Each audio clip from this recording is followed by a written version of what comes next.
नाव सांगा तुमचं. माझे नाव कावेरी सुधाकर गाडेकर. ओके. नेमगाव. हां, तुमच्या मुलाला काय काय त्रास होत होता?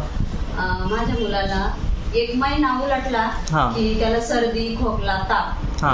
विशेषतः ताप जास्त असायचा. हम्म. आणि त्याचे तळ हात, तळ पाय हे नेहमी गरम असायचे. मग डॉक्टर गांधींचा आम्हाला पत्ता लागला. हां, मग ते आम्ही त्यांच्याकडे होमिओपॅथिक ट्रीटमेंट घेतली. आता त्याला खूपच फरक पडला. म्हणजे त्याला हा त्रास किती वर्षापासून व्हायचा? तो 6 महिन्याचा होता तेव्हापासूनच. म्हणजे काय काय व्हायचं त्याला नेमकं? नेहमी 1 महिना उलटला, त्याच्या हा. वयाचा 1 महिना उलटला हा. की लगेच ताप यायचा. ताप यायचा. अजून काय व्हायचं? ताप आणि डोक्याला घाम वगैरे यायचं. त्याच्यात तळ हात, तळ पाय नेहमी गरम. ओके. आणि वारंवार काय त्रास व्हायचा त्याला? हेच सर्दी हा. आणि ताप बस. ओके. जेव्हा तुम्ही आपल्याकडे उपचार चालू केला त्यानंतर तुम्हाला कसं वाटलं? तेव्हापासून म्हणजे आम्ही ॲलोपॅथीची ट्रीटमेंटच नाही घेतली. ओके. होमिओपॅथिकच करायला. आता शिवला कसं वाटतंय?